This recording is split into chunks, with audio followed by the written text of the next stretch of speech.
Love podcasts, hate nonsense. It's the PoliticsJOE podcast, ladies and gentlemen.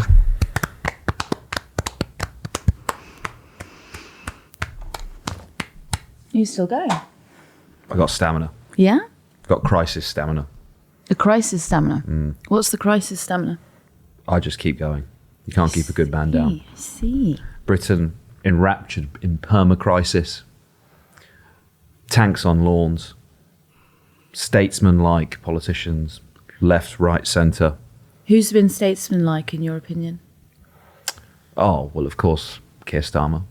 Of Really? course, Rishi Sunak. Very statesman-like in their conduct in the campaign so far. Yeah? Oh, yeah. They've got a big evening tomorrow, haven't they? They do. They've got their fight to the death. Yeah, mano a mano. Yeah. I can't believe that I learnt the other day that is mano a mano when I thought it was man on man my whole life. It makes so much more sense. Do you think it will be blood sport tomorrow? No, I think it'll be really boring, actually. like the campaign. But I think it will be. I think that they'll have... The thing that Rishi Sunak's debate style is to be asked a question, answer it in a top line, say, we won't say Mr. Speaker in this, he'll probably say Anushka Astana. We have a long track record on working on this, and then he'll pivot to 3 stock attack lines that he's got on Keir Starmer that we've heard before. That's his entire debating formula. So it'll be like, are you going to rebuild this hospital? And he'll say, I've got a long track record on rebuilding hospitals. And then he'll say, by the way, Keir Starmer makes me sick. His tanks have never been on any lawn and he can't define what a woman is. Do you know what I mean? Yeah. I'm kind of excited about it. I do enjoy that. I enjoy the theatre of it. I don't think it's going to make any difference whatsoever. No? No. Unless a meltdown happens, which I don't think it will, then no. The further into the election campaign we get, the more I think people have made up their minds. It is what it is. And obviously a great deal can change between now and polling day. But I think the electorate just want vengeance. I've got a really good line for you that I think you're going to enjoy. Please. I was chatting away to this Tory MP, and he says, I'm like, what could turn it around? It's not as formal as this, okay? This is flowing and free flowing conversation. Is it? You know, it's free flowing, okay? Would you describe yourself as a raconteur? I could make a really bad joke there, and I won't. I like good jokes. Good jokes only on this podcast. Okay.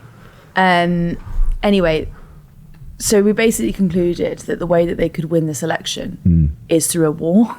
And he was deadly serious. A classic of the genre. Deadly serious about it. The Thatcher School of Campaigning. Yeah. Yeah. So I think that... Where are we going? Well, I don't know. Well, we kind of need to provoke someone, don't we, to invade a bit of us.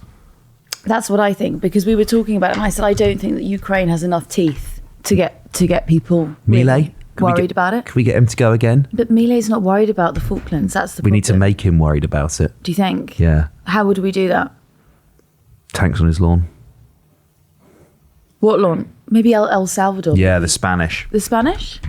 What part of Gibraltar. But we've already got that. Yeah. We need to provoke the Spanish. Oh, well, we go for Cadiz. No, because if wars of aggression, I don't think necessarily as electorally popular as wars of self-defense. Yeah. You need like a casus bellum. You need to be like the nation must unite. So what about? Could you imagine Rishi Sunak in a war? Well, I don't mean on the front line. I mean, as Prime Minister. He just like panics and puts everyone on furlough. Yeah. When you're a hammer, everything starts to look like a nail. Yeah. What if we? What are the Irish up to these days, Sean? Yeah, exactly. Well, yeah, I suppose you could get somebody in Fine Gael to try and take over the north. What about Pat Cullen, who's running for Sinn Féin in Islington North? Do you think that we could provoke anything out of that?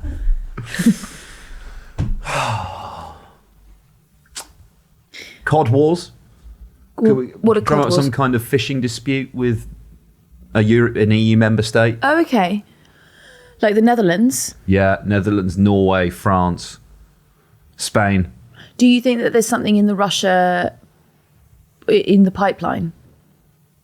And we could Nord say- Stream. Do you think there's something we could say it's threatening the Scottish? I tell you what, there was a really great bit of it's not flight radar, it's flight radar for boats. Oh my god! I've forgotten what it's called off the top of my head. It's flight radar for boats. Yeah, have you not on it? I know exactly what you You're mean. a connoisseur It's of just flight really funny radar, what you though. said. Yeah. No, actually, I think Sean and I found ourselves on flight radar for boats the other week. Didn't Yeah. we, Sean? Were you looking at that Russian trawler that was going backwards and forwards over the Norwegian? No, but that sounds amazing. Yeah, high-speed broadband line. What was he doing? Well, I can't imagine he was up to much good. We were trying to count the number of boats that go between Dover and Calais. We were trying to work out if that's just a shipping lane. Excuse me? Sorry, we were trying to work out if a boat that goes from Dover can also go up to goes to Holland or goes to anywhere else, or whether shipping just goes from Dover to Calais in that lane. They must go elsewhere for sure. Well, I would say that they don't, but I would Really? really like to be corrected on that because I genuinely don't know. I mean, I've never looked into it, but I can't imagine you would run a port that just only had one destination. Well, that's what surprised me too, but then I couldn't see boats going anywhere else from Dover. I suppose maybe sort of passenger traffic, Portsmouth, and then freight, maybe Harwich, and you leave Dover just as like a specialised crossing. Maybe that would make more logistical sense. I'm sure someone will tell us. Yeah, if you're a boat nonce, could you let us know? We did actually get a brewing nonce as well email in after we did Mickey Mouse Degrees to tell us that it's actually incredibly important. I would have thought it would have been. I think I defended. Yeah, I woe betide anyone who actually seriously interprets anything we say on the pod is what I would urge caution, Yeah. because we do have a habit for being a little bit ridiculous. But I mean, Laura, you spoke to him. He's very nice. Yeah. Very interesting degree. She's backtracking. That was quite diplomatic, that, Yeah, wasn't it? backtracking, because before we recorded the episode, she was like, that's fucking Mickey Mouse nonsense. Yeah. Really? All of them. Wow. Occult studies. Really? Yeah. Yeah, it is occult. That's how you say it, isn't it? Or the occult. I'm not quite sure. Is that the razor? Oh, you need to go to...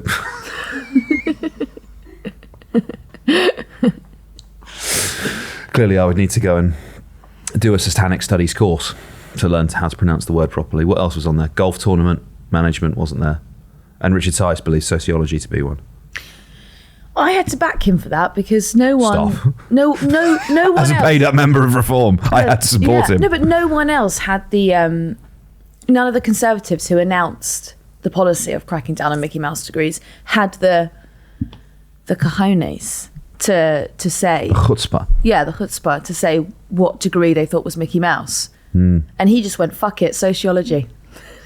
Yeah, I suppose. Say it with your chest, I guess. Do you know what I mean?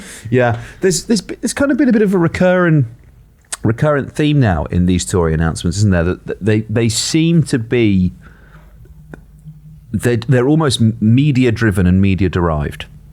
So you go, we're going to crack down on degrees and create more apprenticeships. And crack down on Mickey Mouse degrees. Okay, what's a Mickey Mouse degree? Don't know.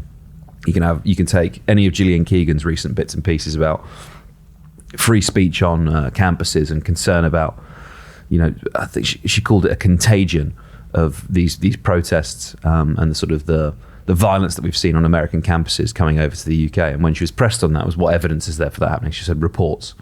It's like, well, what you're governing by stories in the media now, are you?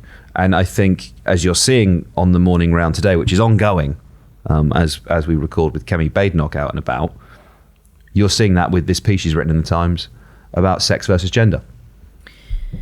Should we just explain exactly what that... Okay, so basically what she wants to do... Hang on, sorry, I wrote it down. Wow.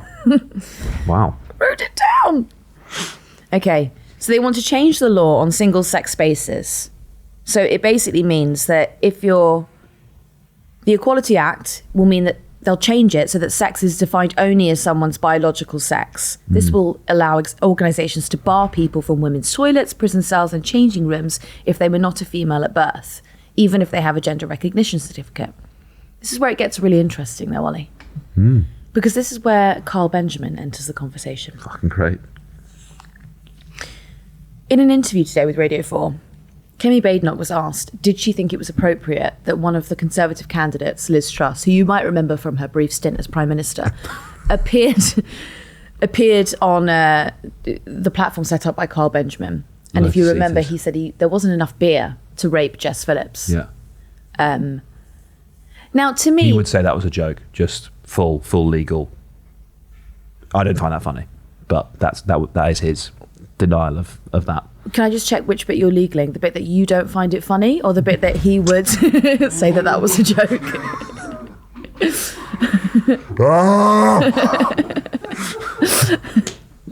Please continue, Ava. Right. So Kemi Badenoch's really annoyed by this question because she's like, well, why the hell would you ask me that? Like, look, I don't know what jokes he may or may not have made about rape and what Ollie Dugmore may or may not find funny. Okay, but back to the issue at hand, which is that there are people who are perverts, who are rapists, who are potentially going to be using a gender recognition certificate, which takes 2 years to get, to go and rape someone on a female prison ward. Wing. Excuse me. Sorry, got my part of the bird wrong there. Now, that doesn't make sense to me. How can you be so unbothered by a rape joke, but so bothered by a hypothetical rape situation, so much so that you're willing to rip up the Equality Act to you know what I'm saying? I don't think she covered herself in glory on this media round. She got a bit spicy with Kay Burley as well. Did she? Yeah. Kay Burley did I asked the questions around here. Well, she does. She do be doing that. Are you on the Kay Burley's camp train?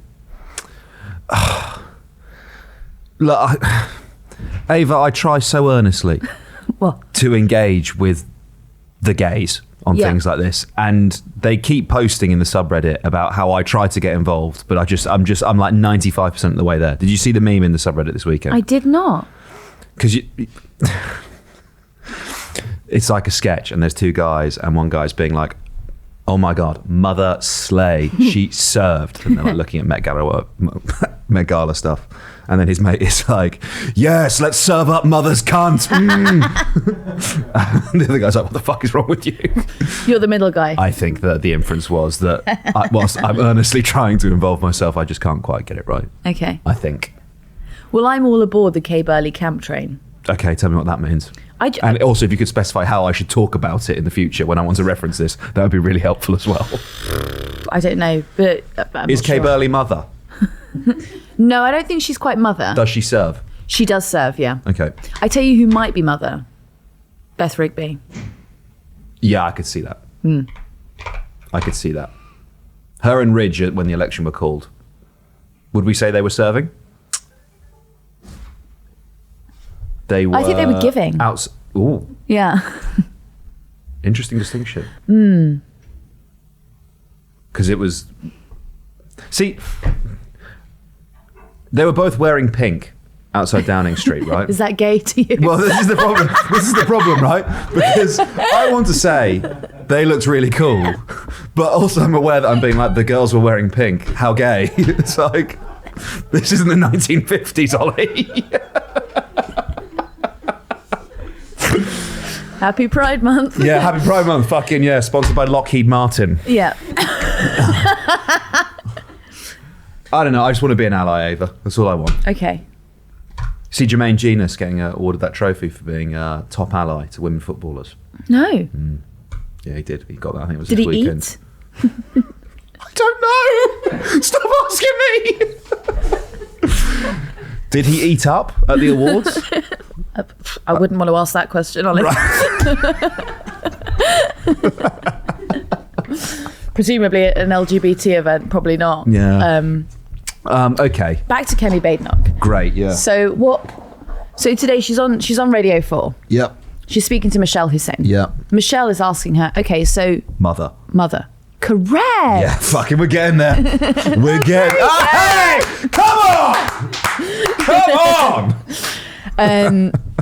So she's asking Kemi, she's saying, okay, so you want to rip up the Equality Act. That means that if someone enters a rape crisis unit, you'll need to see their birth certificate. And Kemi's like, why are you asking me these questions? And she's like, I don't know, Kemi. Probably because you're presenting this piece of policy today. Yeah. And she's going, I think you're getting too technical, Michelle. And Michelle's like, okay, no, but you've got to tell me. I turn up, not her, someone turns up at a rape crisis unit. Yep. What are they using to prove that they are a female at birth, they are a male at birth? What are they using? And Kemi's like, you're starting to piss me off, Michelle, because you seem to be getting into the technicalities here. And this was really meant to be a piece of culture war legislation. This was meant to just rile people up. Anyway, so Yes. Kemi then, basically, this Yes. goes on for ages. And Kemi eventually concludes, like, I'm not trying to make trans people's lives more difficult, okay? They will still have access to rape crisis units. And Michelle's like, all right, Kemi, I think we can both conclude what you've presented today means fuck all then. So piss off my radio show. Radio 4, going in hard, breaching Ofcom rules about swearing this morning. Oh, look. She apologised after. It was fine. Yeah. It didn't make any sense. Yeah, it's shallow, isn't it? You get the impression that Rishi Sunak has known that he was going to have to call an election for 18 months. And it's essentially one of the only political cards he had left to play was the timing of the election, the nature of it, and using first movers advantage to try and wrong foot basically everyone. And he has spectacularly failed to do so.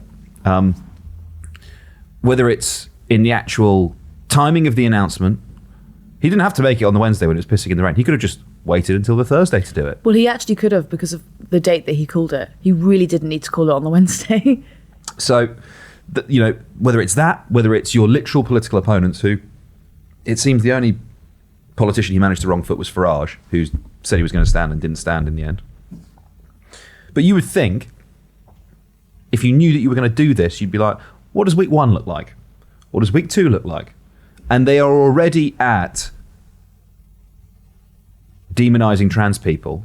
We're not even halfway through. And it's not the sort of good old fashioned homophobia and discrimination of things like Section 28 and the rest, where they actually have they've thought about it long and hard enough to be able to make some kind of convincing enough argument to inflame the anxieties and prejudices of Middle England. There's no depth to this. It's just Kemi Badenoch is saying something about trans people. There's no depth, as you've seen on the media round this morning. I don't understand how they've ended up in this position where they're rushing out national service, where they're rushing out anti-trans bollocks. Whatever it is, you'd think this was the only move Sunak had available to him, and he could have actually spent some time thinking and planning about this launch and what the start of the campaign would look like.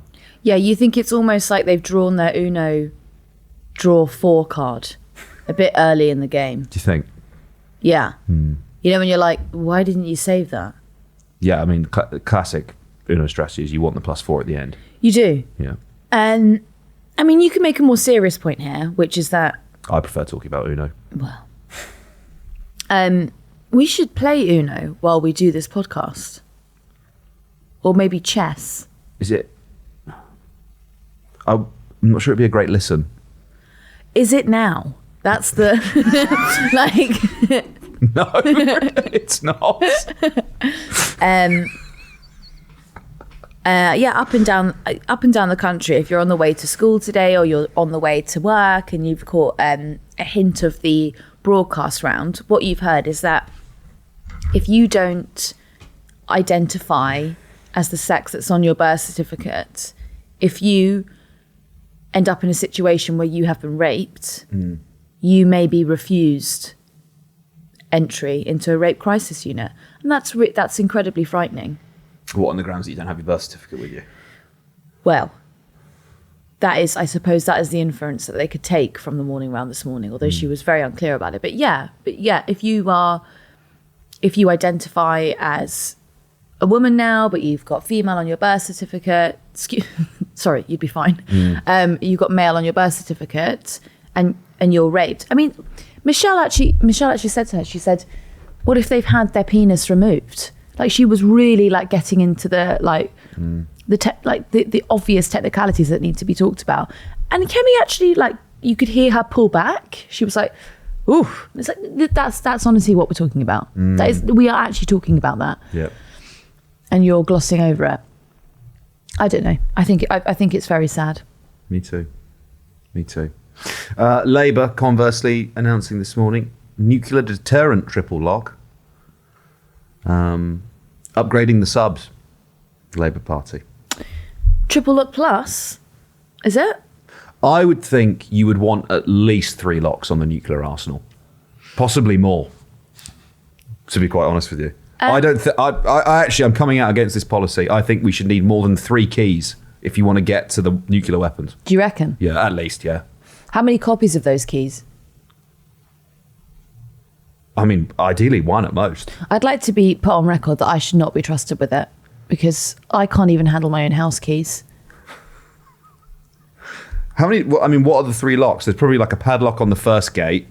You'd hope by the second lock, it's at least fingerprint or retinal scan. But it could just be a number key code. And then if you get past that, well, there's only 1 more and then you're at the nukes. Well, I reckon it's secret password. Like a safe word. Yeah, they're like, can we have letters 1, 3, and 4 of your secret word? And then you're like, oh, can I have a hint on that? And then they're like, it's the end of the world. I don't rate this. I couldn't really understand the triple lock, so correct me, because this is the last time that I read this was late on Friday night about what the actual triple lock entailed. And what it looked like it was going to be was the first one was completing building, the second one looked like it was maintaining, and then the third one looked like it was upgrading. Yeah. Is that right? Yeah. It commits a future Labour government to maintaining Britain's trident nuclear weapons, building the already planned new 4 nuclear submarines in Barrow and Furness, and upgrading the UK's at-sea nuclear weapons whenever required. So, I mean, it would just appear to be we're going to keep the nukes, we're going to build the new subs that have been announced as being built, and then in the future, if they need to be upgraded, we'll upgrade them. So it basically, it's again, that's baseline, isn't it? If you ask the Conservatives, or you asked any of the defence ministers of recent time, would you upgrade the nuclear deterrent in the future if necessary? They would say yes.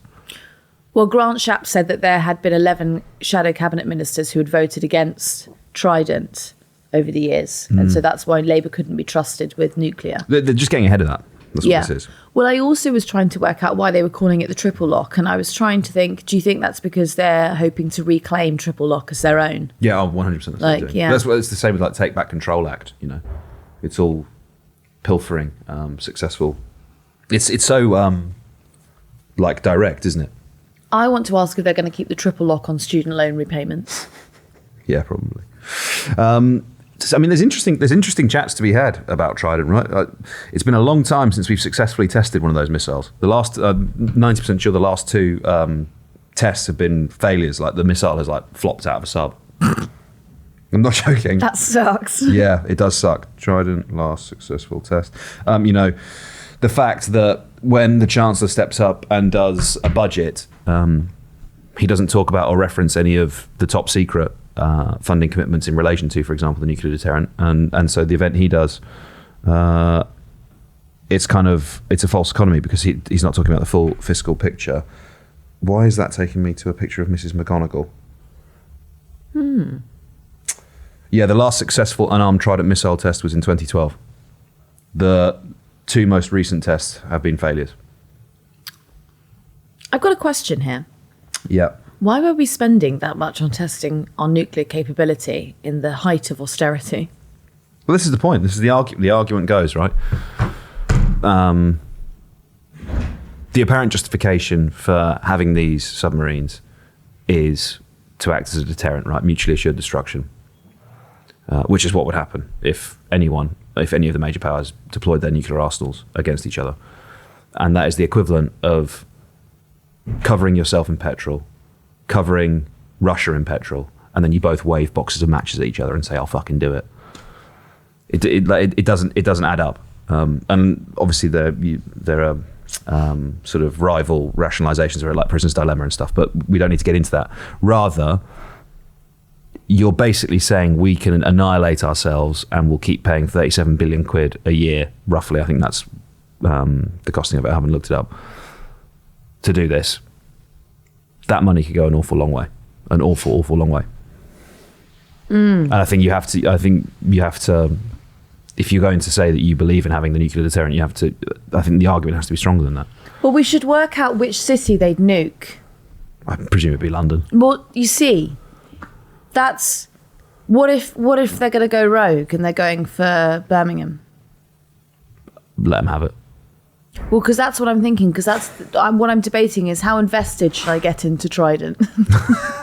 Well, the point of Trident is... Actually, okay, sorry, to be specific, I would want them to bomb London.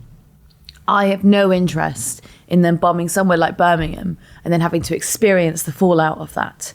If they're going to do it... you want to go? I want to go. Yeah. Yeah. Well, the point of Trident, right, is so that they can do that. If they were to nuke us, one assumes that would trigger at least either the French or the Americans to respond in kind. nuke Britain as well. They're all just like... Fucking get in on Yeah. it. Triggering nuclear Armageddon, nuclear winter sets in, the world becomes uninhabitable. So much dust, nuclear dust is released into the atmosphere that it blocks out the sun. Plants can't continue. Photosynthesis fails. There's not enough oxygen in the atmosphere. Everybody dies. Oh, someone's watched On the Road. I might even have read it. Did you ever... At what point did you trade out Orwell for Cormac? That's rude. That's rude. It's really stuck in a lot of people's minds, that. Yeah, I'd expect it to. And the more cynical among you might say that was a deliberate ploy to get you to remember the advert. Ah. Who knows? No, I was talking to a guy in a bar last week. Pub. Don't know why I called it a bar. And he actually referenced The that. advert. No. He referenced The carrying. you taking 1984 around with you.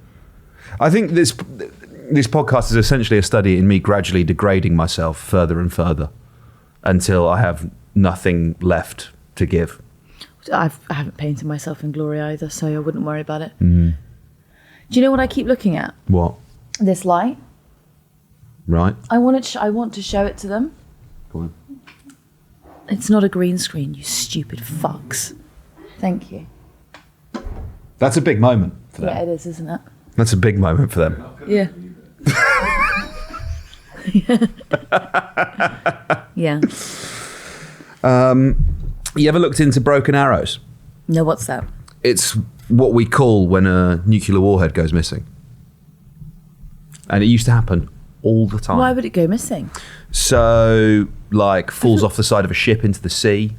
That doesn't sound good. Who let that happen? Back in the sort of 50s and 60s, when a lot of the delivery mechanisms were just planes, they'd sometimes fall out of planes. And quite a lot of them never recovered. Sorry. What do you mean it fell out of a plane? Well, if it's not armed, it won't. No, because what I'm Won't be a saying nuclear is how many explosion. passengers fall out of a plane? Sorry. It's not the same type of plane, is All right, it? Recently, more. But... That is inappropriate. Why? Are you talking about what happened at Schiphol Airport? The person who fell into the plane engine and died. No, I wasn't. Oh. I was just making a Boeing joke, but... Oh, very good. Yeah. But- Well, we endorse that joke. Yeah. Yeah, that's fine. Sorry, no, I Did you wasn't. see that? But you haven't seen the Schiphol story. But I didn't... That wasn't someone falling out of a plane. They fell into a plane. Yeah. Key point of difference. It's really sad, though. Yeah, horrific. But again, I guess in comparison with, potential deaths in nuclear war, it would be quick if you fell into a plane engine. No, but what I'm saying is, I don't understand how a plane... Where are they putting these warheads or whatever they are? Well, it'll be like in the bay, right, underneath it. Did someone think to close the door? I genuinely think, by the way, in some of these instances, it is that simple where they've lost them. Like it's human error. Like that ferry when they kept the doors open. Do you know what I'm talking Yes. Yeah, the one that goes and it's open and the water comes in. Or the water came in and the plane, Yeah. the plane, the ferry went like that. Yeah. Yeah. Yeah, lilted. What is it? Tilted? Lilt? I like What's the correct word? listing. Listing.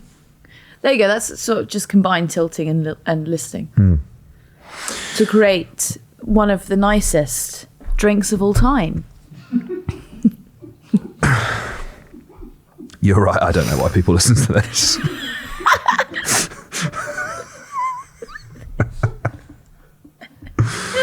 How long have we got left, chaps? What, another 10 minutes? We've been doing about half hour, have we? How long have we done? Half hour. Do you want to do another 10? We can do Labour being urged to do a wealth tax by Blair's former aides. We could do Starmer likely accusing Rishi Sunak of being involved in the ABN AMRO deal at the debate. We could do Right to Rome, or we could do a tribute to Rob Burrow. So, I mean, or we could just chat shit for 10. Can I post something else? Yeah. What do you think about the Labour canvasser who knocked on Faiza Shaheen's door?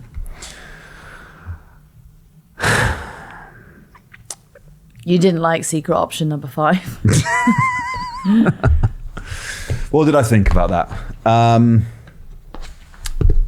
I don't know any of the context to what happened there. So let me start by saying that. I cannot imagine a world in which any of the party activists who knew Pfizer would go and knock on her door like that, because they would be acutely aware of what was happening. So I wonder if said activist is from different constituency, central office, wherever has been sent there to go and help with the campaign, because presumably in the local party, I suspect there is a fair amount of outrage about how Pfizer has been treated. Now, did they know whose house they were going to? That's an open question. I suspect if they were sent there from central office and they were given their list of addresses, that whoever sent them to go there would have known that they were going to go to Pfizer's house. Whether the individual responsible knew it, I don't know. I didn't like taking a picture of them. I couldn't tell, was it a man or a woman? I couldn't tell the gender of the person anyway. And posting it online. I thought that was a bit much, a bit harsh. Yeah, I mean, look, you were around there on Friday. In that house. In that very house. Yeah, I wasn't keen on taking the picture, posting the picture. But I think someone at central office, I mean, her address should have been omitted. Her road should have been omitted, to be honest, from canvassing. That is cruel. 3 days afterwards. The last podcast in the feed does feature. It's live now. Your interview with Pfizer. Oh, has it gone up? It's up. Oh, It's up. well, there you go. Do you want to talk about that a little bit? I think she just seemed really broken. Yeah, I'd expect so, wouldn't you? Yeah, she just seemed totally broken. Do you think she should go as an independent? I think she would be wrong to go as an independent, Oh, you know. why? Because I think that she didn't win the seat the last time. It's not as if she is. It was close. It was no, it was so close. But I'm saying it's not like she is the MP there.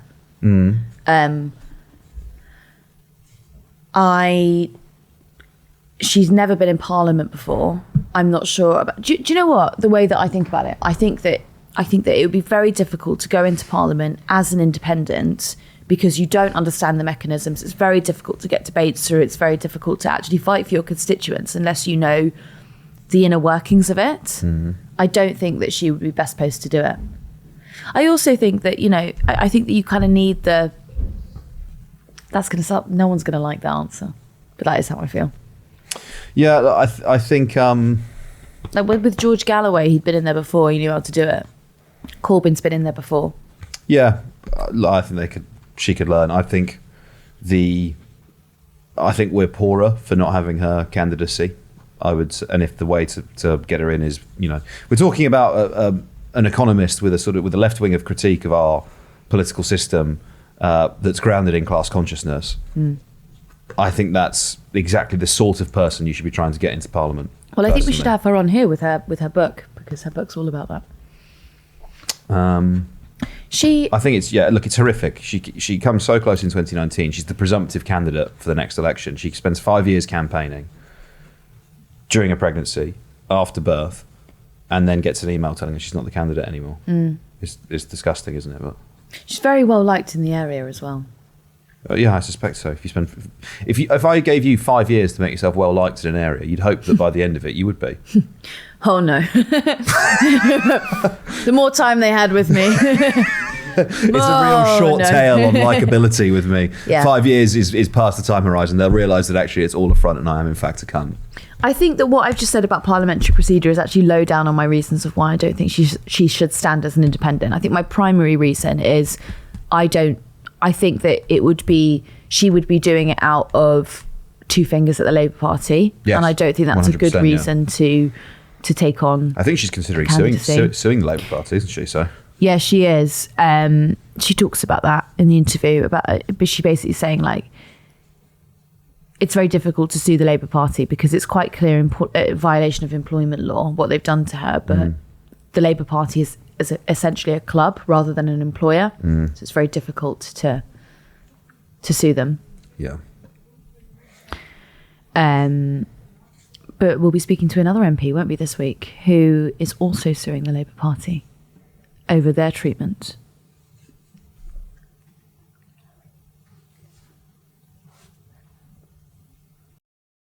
Oh, yeah.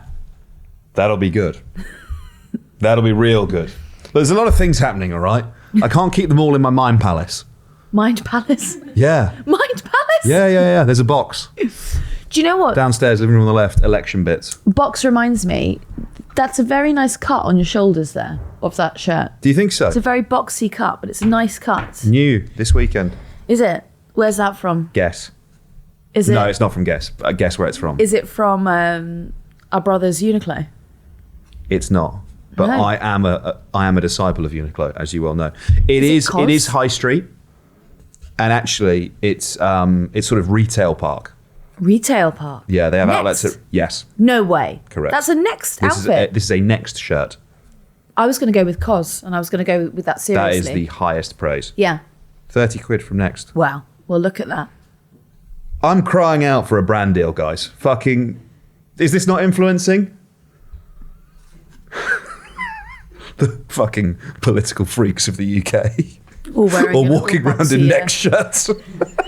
Well, perhaps if we see, They already buy their suits from Next anyway, don't they? The fucking staffers. So. perhaps if we see some of them on July the 4th, maybe they'll come wearing your Next recommendations. I've got another Next shirt. I bought two. Yeah. Maybe I'll wear it tomorrow. Okay. Would you like that? I'd like nothing more. Happy days. Do you want to talk about any of those topics that you suggested before I Oh, but in short, Kate Humble can fuck off with her right to roam nonsense. Kate Humble at Hay was like, no, we shouldn't have right to roam. Get fucked. What is right to roam? It is your right to walk Oh. across England's green and pleasant lands. Ramblers. So Kind like, of, yeah. it's like when they've got like that place where Ed went in Dartmouth. Exactly like that. That's And- exactly what they were protesting. Right. And so it's like some guy who's like like a stockbroker buys So- a shitload of land. Yeah, so that protest that happened on Dartmoor is specifically about that guy and his land. Right to roam is more broadly about, at the moment, you have access to about 8% of England. In Scotland, you can go anywhere. You can camp anywhere as well. You can wild camp wherever you like, as long as you're not disturbing anyone. Well, why can't we do that here? Great question. Kate Humble says, because people don't respect wildlife and farmland. Who is Kate Humble? Oh, you'd recognise her. No, because I've just looked her up and I've You never don't- seen that woman before. She does like Country File, doesn't she? Okay, good. She's like a Beeb. Because I thought it was a Labour MP that I hadn't heard of, and so that's why I quickly looked her up. No, I was will. like, oh. If I'm gonna say that a former MP should get fucked, I will. Well, maybe I won't. I have never seen. I won't get your I've sign never off. seen this person in my life. Before. You've never seen Kate Humble I before? have never seen Kate Humble before. Laura, had you seen Kate Humble before? Yeah, okay. You had. Yeah. That's damning on you. Because that's the sort of thing, actually, I would say maybe Laura wouldn't know who Kate Humble is. Yeah. For the audience, on the desk, we sometimes like to name bands from like the early noughties and ask Laura if she knows who they are. And that's where I'm not being patronising. Laura's very intelligent, clearly. Great member of staff, but sometimes the cultural reference point's just not there. I'm really like doubling back and covering my ass on this stuff. I think I got a bit burned on the last episode with the Dude's Rock, so... Did you? No, I mean... We're going to get into it now? What did you say? I did a bit where I was like, the Greens are all nonsense. That's mental. Yeah, well, so you'd think that people would be like, he clearly doesn't mean that. But people thought you some meant people it. thought, yeah. Oh, hang on. Are you talking about the joke at the beginning? Yes.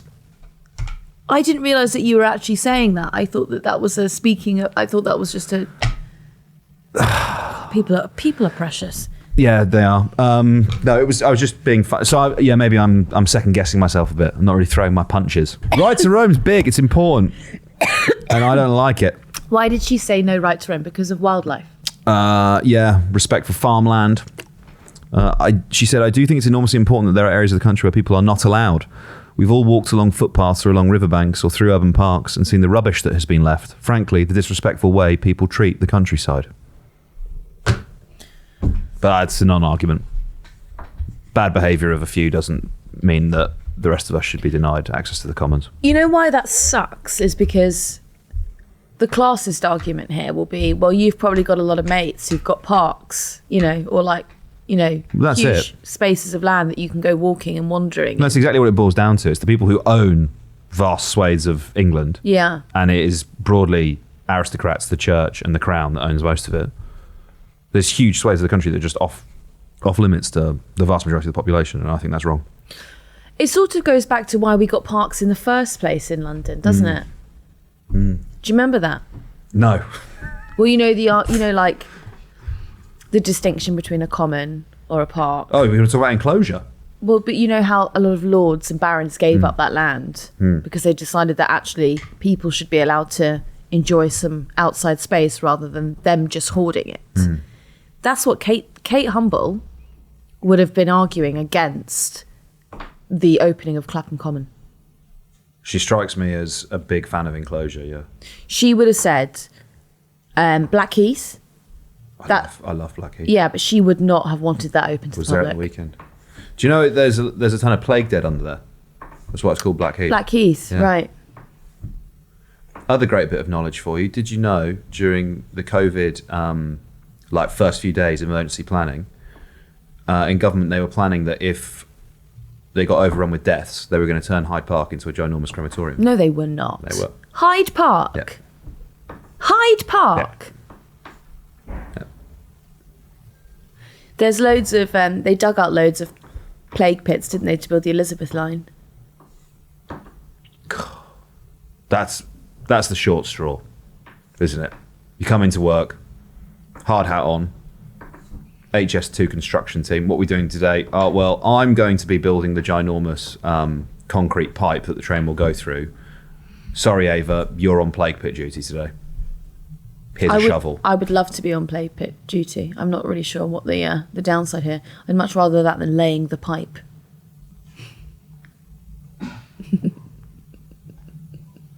That's what you said the two options were. People shouldn't take us seriously, really, should they? No. I would be really pro plague pit. Pro. Why?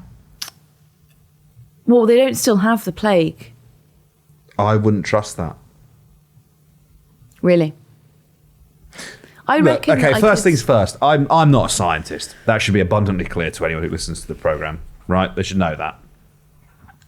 If you said there's a pit, it's got 500 skeletons in it, every single person in there died of bubonic plague, I just wouldn't, no matter what you tell me about, well, all the bacteria will have died. Bubonic plague was a virus. No. Fuck, this is the problem. I don't understand it. It scares me. I would argue that They don't have any flesh on them anymore.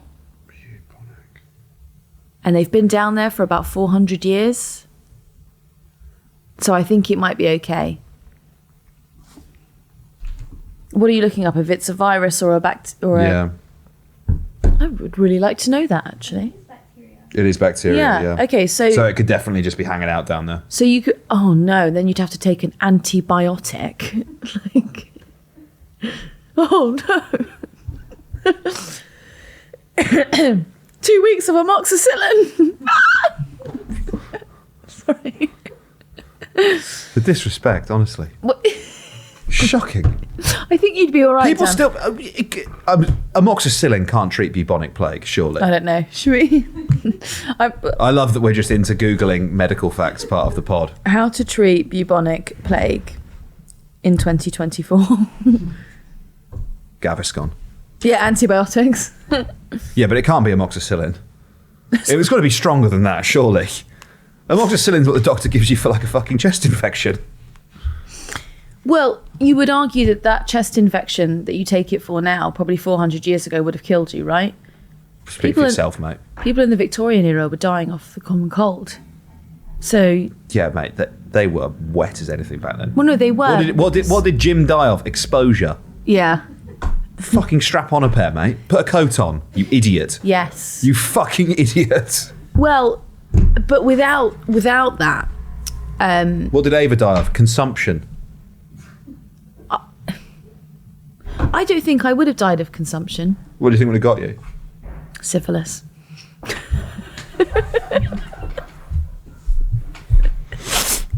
I think we end on that. Yeah, cool. Thanks very much for listening to the Politics Joe podcast. See you on the next one.